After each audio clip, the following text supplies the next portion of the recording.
आप सभी को मेरी तरफ से जय गोगा महाराज। गोगा महाराज की कृपा से अब हम कुंभ लगन वालों के लिए यहाँ पे बिजनेस करने के योग जो उनकी कुंडली में होते हैं उसका वीडियो लेके आए। देखिए, बिजनेस करने के योग यहाँ पे हम बात करेंगे सिर्फ और सिर्फ कुंभ लगन वालों के लिए ही। मतलब कि आपकी जन्म कुंडली है, आप अपनी कुंडली खोलते हैं कुंभ लगन वाले, और यहाँ पे 11 नंबर के ऊपर ल लिखा हुआ है तो आपका कुंभ लगन है। तो आप देखिए, अगर आपका कुंभ लगन है तो कुंभ लगन के अंदर 3 नक्षत्र होते हैं। पहला नक्षत्र होता है घनिष्ठा, दूसरा होता है सत्तार्का और तीसरा नक्षत्र होता है पूर्व भाद्रपद। अब घनिष्ठा नक्षत्र है, ये मंगल का है। सत्तार्का नक्षत्र है, वो राहु का है, और जो पूर्व भाद्रपद नक्षत्र है वो गुरु का है।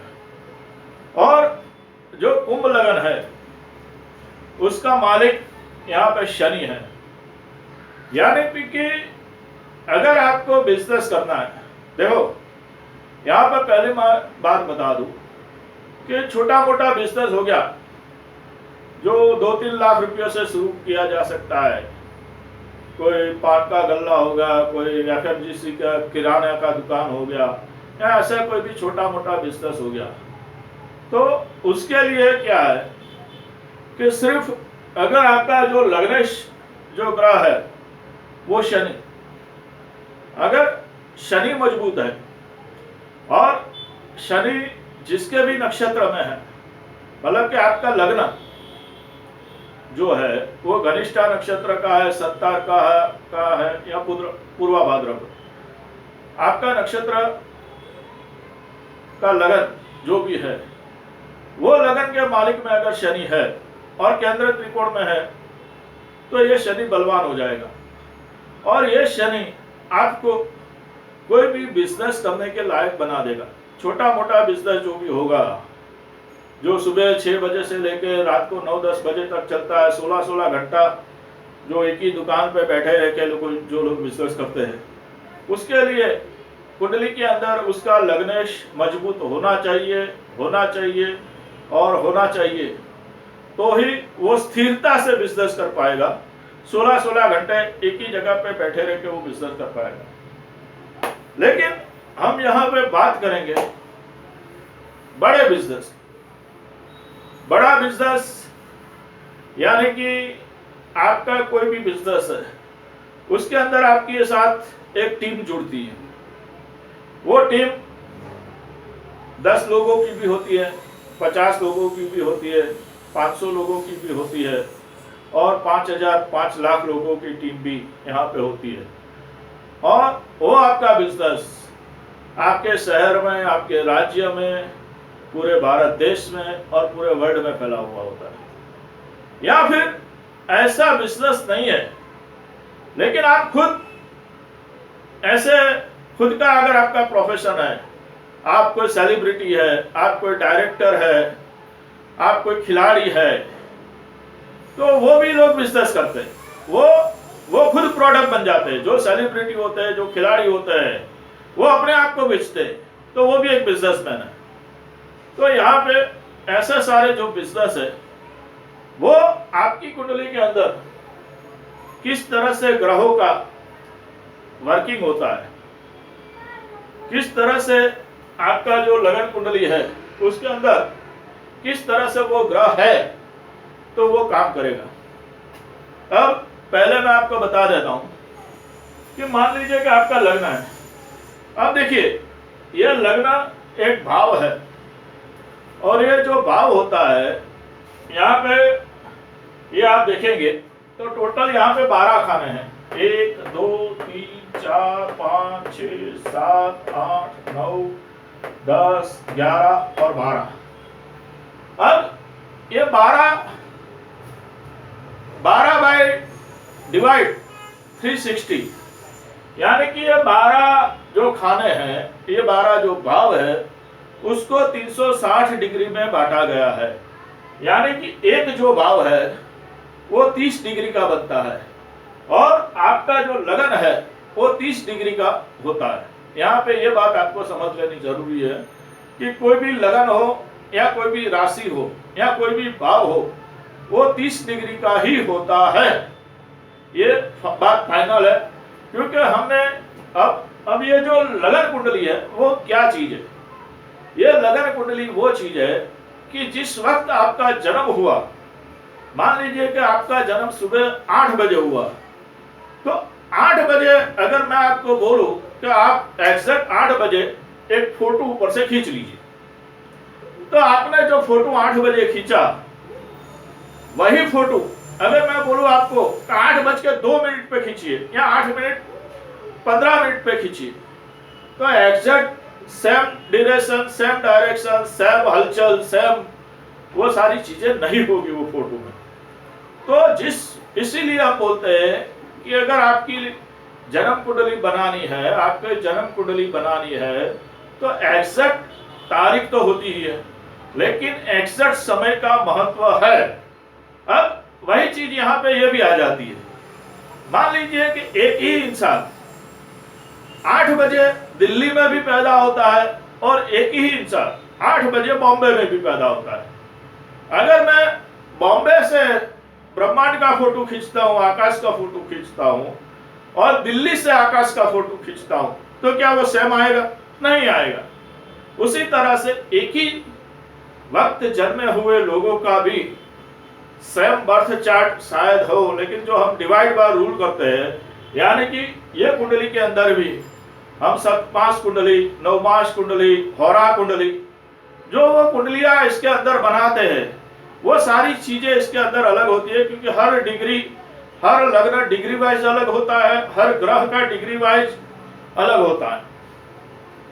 अब इतनी बात, आज मैंने ये वीडियो में बिजनेस का वीडियो था, लेकिन एक प्रॉपर गाइडलाइन के हिसाब से मैंने आपको ये बातें बताई कि ज्योतिष के अंदर, जन्म कुंडली के अंदर ये बातें बहुत महत्व रखती है। आप बोलते हैं मैं दिल्ली में पैदा हुआ हूं और वो बॉम्बे में पैदा हुआ है, हम दोनों 8 बजे पैदा हुए, एक ही तारीख को पैदा हुए, तो क्यों हमारा एक ही नहीं है? नहीं होता है। देखिए, अब यहाँ पे बात आती है, यहाँ पे ये धनिष्ठा नक्षत्र है, तो आपका कुंभ लगन धनिष्ठा नक्षत्र का है, तो पहले यहाँ पे ये क्वालिटी आएगी, आपके अंदर ये क्वालिटी आएगी कि आप डॉक्टर बन सकते हैं, आप इंजीनियर बन सकते हैं, आप पब्लिक सेक्टर की कोई भी सेवा। देखो, धनिष्ठा नक्षत्र जो है, धनिष्ठा नक्षत्र का मालिक जो है वो मंगल है, और मंगल हमारे ज्योतिष शास्त्र के अंदर एक ऐसा ग्रह है, वो ऊर्जा देता है। मंगल जो है वो एक शक्ति है, मंगल जो है वो एक एनर्जी क्रिएटिव है। तो मंगल के हिसाब से आदमी डॉक्टरी लाइन के अंदर आपका धनिष्ठा नक्षत्र है, और आपका यहाँ पे अगर हम बिजनेस का देखें तो डॉक्टर यानी मेडिकल लाइन आ गया, मेडिकल लाइन के अंदर हजारों सेवाएं हैं, तो वो कोई भी सेवा में हो सकता है वो। और इंजीनियरिंग है तो इंजीनियर, हर प्रकार की इंजीनियरिंग होती है यहाँ पे, सिविल इंजीनियर भी होता है, आईटी इंजीनियर भी होता है, कंप्यूटर सॉफ्टवेयर इंजीनियर भी होता है, केमिकल इंजीनियर भी होता है, तो इंजीनियर कोई भी इंजीनियर हो सकता है। और वो पब्लिक सेक्टर में सेवा, यानी कि कोई भी सेवा हो सकती है, पुलिस की सेवा हो सकती है, मिलिट्री की सेवा हो सकती है, कहीं पे बहुत मजदूरी का काम है तो गोदाम में सेवा हो सकती है, तो वो सारी सेवाएं।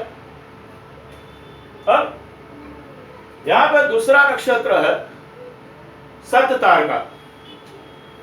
अब सततारका नक्षत्र जो है उसका मालिक है राहु।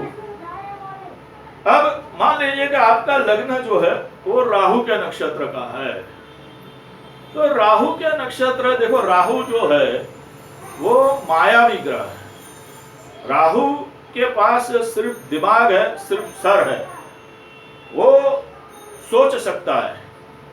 राहु सोच सकता है कि सामने वाला 10 रुपये का कुछ लेने आया है तो मैं उसे 100 रुपये का कैसे बेचूं। मंगल बोलेगा कि मैं अगर 10 रुपए की मेहनत करता हूं तो 1000 रुपए की मेहनत कैसे करूं।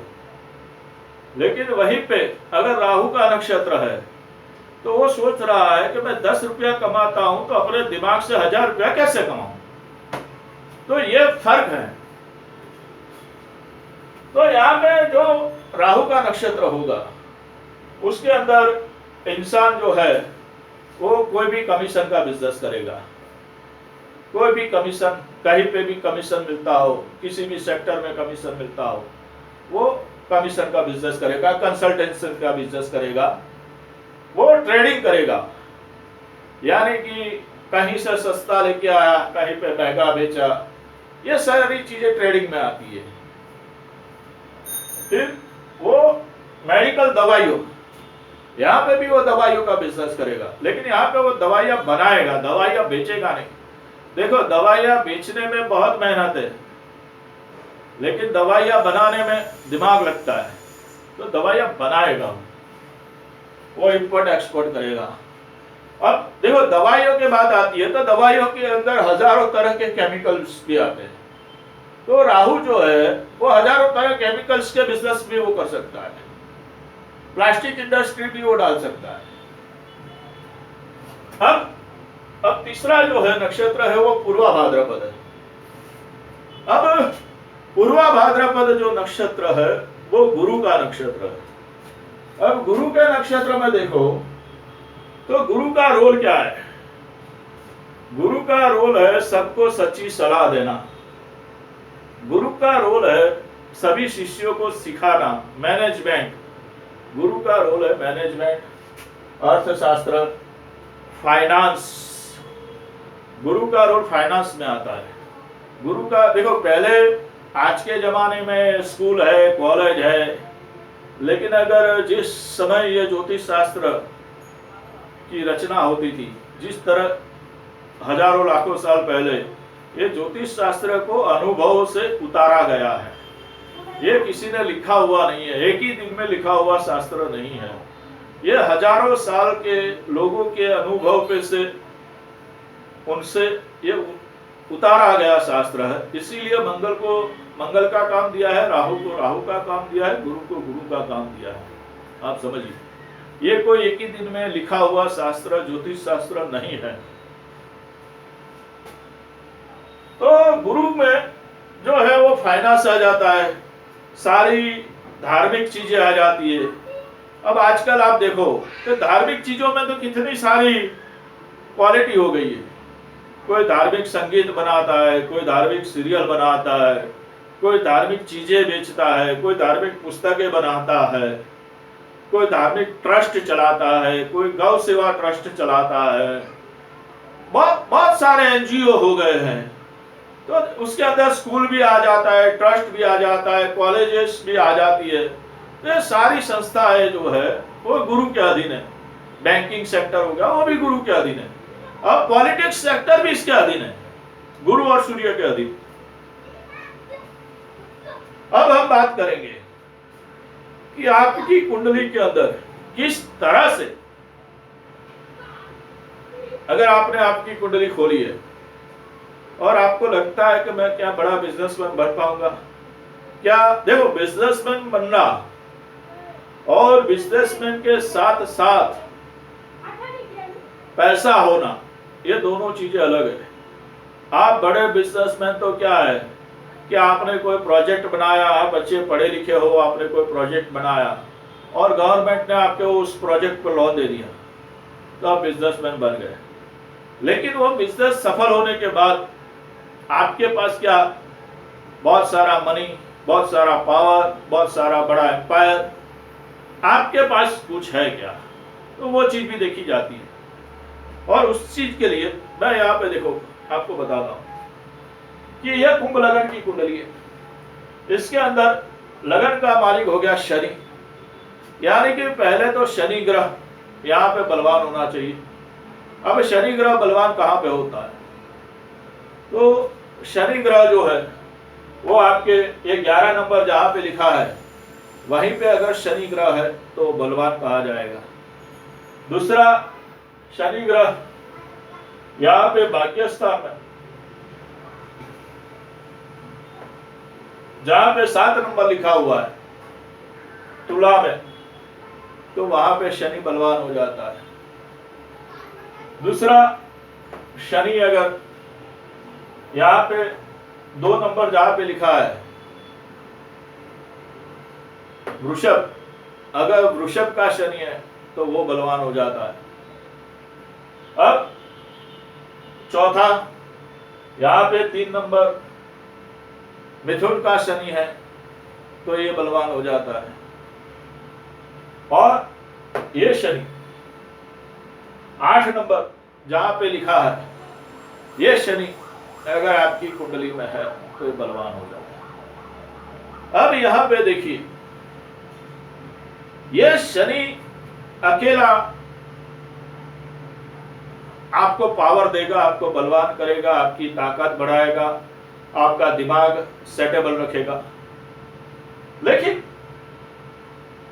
अब शनि ही, हम जब 7 ग्रह की बात करते हैं, सूर्य, चंद्र, मंगल, बुध, गुरु, शुक्र और शनि और राहु केतु, तो सबसे बड़ा पापक ग्रह जो है वो शनि ही है। शनि जिस पे दृष्टि करता है उसकी या तो नैया पार हो जाती है या नैया डूब जाती है। लेकिन अब यहां पे एक बात आ जाती है, शनि के साथ अगर शनि के अपोजिशन अगर सूर्य है तो यहाँ पे ये जो स्थान जो मैंने बताए 11, 2, 3, 7, 8, यहाँ पे शनि के साथ अगर कोई ग्रह है तो कोई प्रॉब्लम नहीं है। शनि के साथ अगर कोई ग्रह है तो कोई प्रॉब्लम नहीं है। लेकिन शनि को सूर्य देख रहा है। शनि को सूर्य कब देखेगा? जब शनि से 7वें स्थान में आएगा, यानी कि अगर 2 नंबर में शनि है और 8 नंबर में सूर्य है तो शनि सूर्य का अपोजिशन हो जाएगा, तो यहाँ पे शनि कमजोर हो जाएगा। ये शनि को जो रिजल्ट देना होगा वो शनि 36 साल बाद रिजल्ट देगा या 40 साल बाद रिजल्ट देगा, और बहुत ही संघर्ष करा के, अपने पिता से दूर रह के, अपने घर से दूर रह के वो अपना बिजनेस खड़ा कर सकता है। इसीलिए ये शनि पे सूर्य की दृष्टि नहीं होनी चाहिए। दूसरा, अब मान लीजिए कि मैंने शनि को यहां पे तुला का बोला, लेकिन वहीं पे अगर यह मंगल यहां 6ठे स्थान पे बैठ के 4थे स्थान पे शनि पे दृष्टि कर रहा है, यानी कि नीच का मंगल शनि को देख रहा है, कर्मेश नीच का होकर शनि को देख रहा है। अब कर्मेश लग्न को देख रहा है वो बात अलग होती है, और लग्नेश कर्म को देखता है वो बात अलग होती है। तो यहाँ पे खाड़े के स्थान से 10वें स्थान का मालिक व्यक्ति तो खड्डे में, और खड्डे में होके वो लग्न को देख रहा है, तो यहाँ पे भी इंसान के जीवन में संघर्ष आएगा। ये मैं आपको एक बता रहा हूं कि जो लोग बोलते हैं कि लग्नेश का महत्व है, बिजनेस करने के लिए लग्नेश का महत्व है, नौकरी करने के लिए लग्नेश का महत्व है, तो मैं ये आपको समझा रहा हूं कि लग्नेश को किस तरह से आप अपनी कुंडली में देखें कि वो मजबूत है। अगर मजबूत है तो आप आंख बंद करके बिजनेस कर सकते हैं। अगर मजबूत नहीं है तो देखिए आपके अच्छी दशा आ रही है क्या, अच्छा गोचर आ रहा है क्या, वेट कीजिए थोड़ा। तो इस तरह से ये शनि पे किसी भी ग्रह की दृष्टि 6, 8 और 12 में से नहीं होनी चाहिए। अगर शुभ ग्रह है तो थोड़ा बहुत चल जाएगा, लेकिन शुभ ग्रह भी 5 ग्रह में 6, 8, 12 में पीड़ित हो जाता है। नीच का ग्रह देख रहा है तो वो सारी बातें होती है। अब मैं यहां पे आपको बताता हूं कि शनि और शुक्र देखिए शनि और शुक्र ये दो ग्रह हो गए। कुंभ लगन के अंदर योग कारक ग्रह है शुक्र। कुंभ लगन के अंदर योग कारक ग्रह जो है वो शुक्र है। तो शुक्र यहाँ पे भाग्य स्थान का मालिक है और शुक्र यहाँ पे चतुर्थ स्थान का मालिक है। ये केंद्र त्रिकोण का मालिक हो गया। शनि भी 2 स्थान का मालिक है। शनि लगन स्थान का और 12वें स्थान का मालिक है।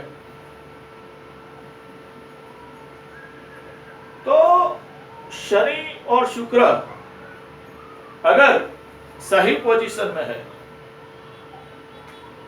सही पोजीशन में अगर शनि शुक्र यहाँ पे साथ में है, 10वें स्थान में शनि शुक्र है और गुरु यहाँ पे धन स्थान में स्वगुरु है, यहाँ पे शनि है, यहाँ पे शुक्र है और यहाँ पे गुरु है। अब यह गुरु 9वीं दृष्टि से शनि शुक्र को देखेगा। अब धनेश खुद लग्नेश को और भाग्येश को देखता है। अब बताओ इससे बड़ा बिजनेस योग क्या हुआ। अब ये इंसान अब शनि शुक्र है तो देख लीजिए, संगीत हो गया, खेतीबाड़ी हो गया, ये सारे चीजों में, कलाकार के क्षेत्र में, फिल्म लाइन के क्षेत्र में, खिलाड़ी के क्षेत्र में, क्योंकि शुक्र हो गया और उसके साथ में गुरु की दृष्टि आ गई। यानी कि ये फाइनेंस मैनेजमेंट हो गया, ये ट्रस्टी हो गया, ये बहुत सारे लोगों को अपने साथ लेके चलने वाला, एक पूरी बड़ी टीम को हैंडल करने वाला इंसान ये हो गया। अब दूसरा मैं आपको बताता हूं, शनि गुरु।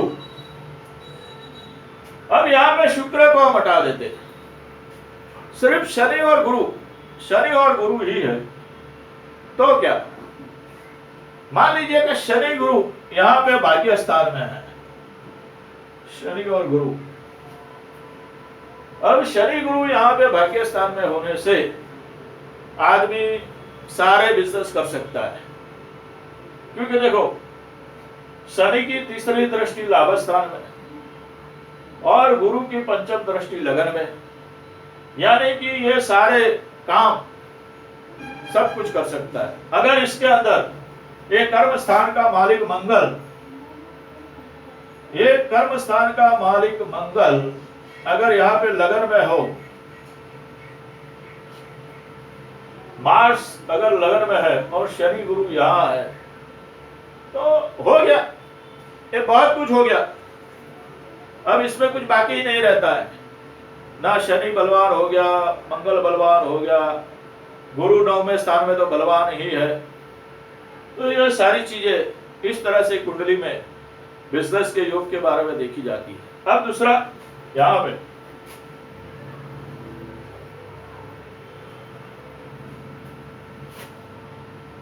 शनि गुरु वाला जो मैंने बता दिया, सॉलिसिटर हो गया, कायदा किया निष्णात हो गया। अब यहां पे शनि बुध देखो, अब शनि और बुध मान लीजिए कि शनि बुध यहां पे है, शनि और बुध। अब शनि बुध यहां पे है, अब जब बुध यहां पे है तो सूर्य शायद यहां पे हो और शुक्र यहां पे हो। शनि बुध यहां है, शुक्र यहां है, सूर्य यहां है। लग्नेश यहां से लग्न को देख रहा है, लग्नेश यहां से भाग्य स्थान पे भाग्येश को देख रहा है, भाग्येश स्वगुरु है। तो ये इंसान फाइनेंस, अकाउंटेंट, ये बहुत कुछ, ये इंसान बहुत सारे बिजनेस, बैंकिंग सेक्टर से रिलेटेड, क्योंकि ये हमेशा पब्लिक है। जो 7वां स्थान है वो पब्लिक है, यानी कि ये राजनेता भी बन सकता है, पॉलिटिक्स भी बन सकता है, बहुत सारी चीजें ये कर सकता है। यहाँ पे आदमी बलवान है और उसके साथ साथ मैं दूसरे ग्रह भी यहाँ पे बलवान पोजीशन में ला रहा हूं। मैं आपको यह चीज बता रहा हूं कि यहाँ पे मैं जो दूसरे ग्रह है, अब दूसरे ग्रहों में देखिए, यहाँ पे जो मैंने बुध लिया, शनि और बुध की जो युति बताई, वो कौन सी बताई? लग्नेश की और पंचमेश की युति बताई। यहाँ पे भाग्येश को मैंने स्वगुरु ही बताया। तो ये योग होता है। अब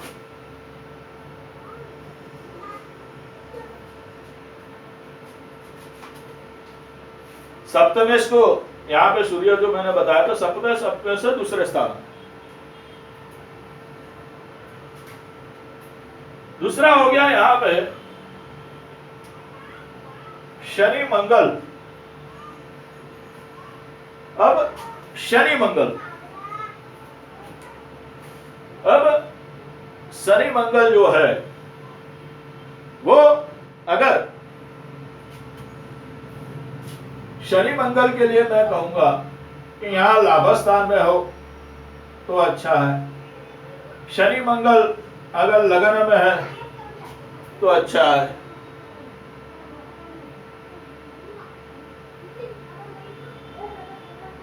शनि मंगल ये दोनों स्थानों पे अच्छे हैं। यहाँ पे केंद्र में भी शनि मंगल अच्छे कहे जाएंगे। अब ये शनि मंगल जो है, अगर मान लीजिए गुरु यहाँ पे इनके साथ युति बना के बैठा हुआ है, या गुरु यहाँ पे पंचम स्थान में है, या गुरु यहाँ पे है, और गुरु यहाँ पे है, तो गुरु सीधा कर्म स्थान को देखता है। गुरु यहाँ पे है तो गुरु सीधा धन स्थान को देखता है। गुरु अगर यहाँ है तो सीधा लाभ स्थान को देखेगा। तो गुरु की दृष्टि कहीं ना कहीं ये शनि मंगल के साथ होनी चाहिए। शनि मंगल पे कहीं ना कहीं गुरु की दृष्टि होनी चाहिए, 5वीं 9वीं या 7वीं। 7वीं से ज्यादा 5वीं 9वीं दृष्टि होती है तो ये अच्छा रहता है। तो ये शनि मंगल वाला इंसान, शनि मंगल वाला इंसान, इंजीनियर, बिल्डर लॉबी, कोई भी जो भी बोलते हैं, शनि मंगल के अंदर बिल्डर आ गया, कोई भी रॉ मटेरियल आ गया, कोई भी कच्चा माल आ गया, वो सारे बड़े बिजनेस जहां पे लोग अपना कमाया हुआ पैसा वहां पे खर्च करते हैं, डालते हैं इन्वेस्टमेंट के लिए। शनि मंगल यानी इंजीनियर, डॉक्टर, बिल्डर, दवाइयां, लाइफ इंश्योरेंस सेक्टर। लेकिन शनि मंगल के अंदर एक चीज है, देखो यहां पे देख लीजिए, शनि यहां 12वें स्थान का मालिक है, शनि यहां लगन का मालिक है। शनि से 10वें स्थान में पिता आता है, यहां 12वें स्थान से भी 10वां स्थान भाग्य स्थान है। ये दोनों स्थान हमारे वैदिक कुंडली में पिता का स्थान कहा गया है। तो ये शनि मंगल वाला इंसान अगर अपने पिता से दूर रहकर अपनी क्रिएटिविटी करता है तो उसका भाग्य बहुत अधिक चमकता है। तो शनि मंगल का योग बताया। अब यहां पे ये तो मैंने 2-3 ग्रहों का बताया, लेकिन इसके अंदर आप अगर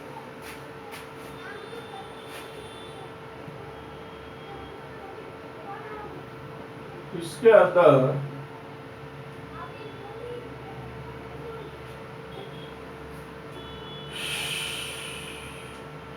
एक आखिरी रह गया है शनि सूर्य। शनि सूर्य भी आप कहीं पे भी ले सकते हो, लेकिन शनि सूर्य को आप आमने सामने नहीं ले सकते। शनि सूर्य का अपोजिशन अगर है तो संघर्ष बहुत होगा, संघर्ष के बाद इंसान आगे आएगा। लेकिन शनि सूर्य की युति या शनि सूर्य से 3रे स्थान में या शनि सूर्य से 10वें स्थान में। अब देखो, शनि मान लीजिए कि यहां पे है और सूर्य यहां है,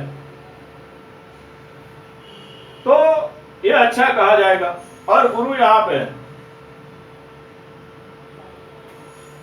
तो ये पूरा खानदान मिलकर धंधा करेगा। अगर गुरु भाग्य स्थान को भी देख रहा है, गुरु सूर्य को भी देख रहा है, यानी कि लग्न सप्तमेश को देख रहा है, यानी कि ये पूरी दुनिया इसके साथ मिलकर काम करेगी।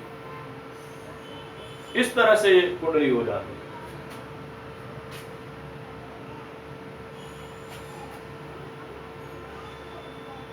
जैसे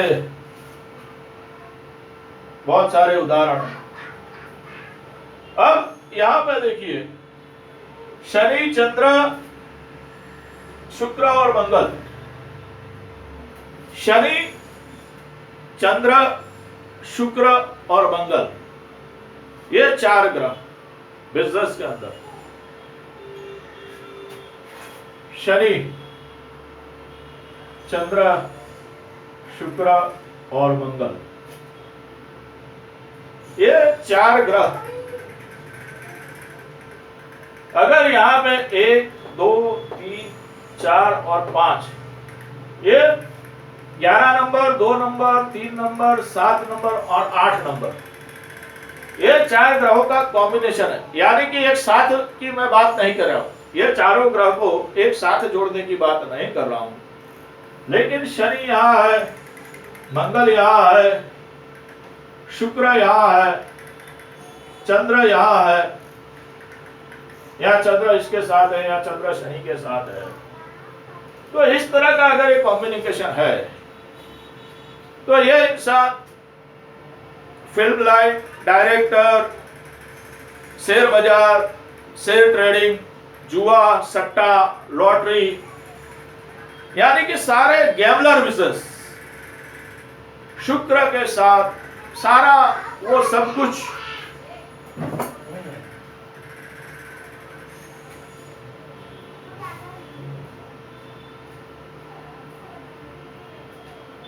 तो इसके अंदर आईटी सेक्टर भी आ गया, बड़ो फिल्म लाइन आ गया, जुगाड़ आ गया। मतलब कि ये शनि, मंगल, शुक्र और चंद्र, यानी कि अभी कलयुग के जो भी सारे अंडरवर्ल्ड के जो भी बिजनेस है, या जो भी दवाइयों के बिजनेस है, जो भी ड्रग्स के बिजनेस है, जो दवाइयों में उपयोग किया जाता है, जो कैंसर की बीमारियों में उपयोग किया जाता है, जो बहुत बड़ी लाइलाज कोरोना की बीमारियों में जो दवाइयाँ आई, तो जो भी अभी आईटी सेक्टर में आप जो देख रहे हो, एडवर्टाइजमेंट, ऑनलाइन मनी, ये सारी चीजें शनि, मंगल, शुक्र और चंद्र, इनका कॉम्बिनेशन अगर होता है आपकी कुंडली में, और ये कॉम्बिनेशन देखो, ये कॉम्बिनेशन, ये 11 नंबर, 2 नंबर, 3 नंबर, 8 नंबर और 7 नंबर,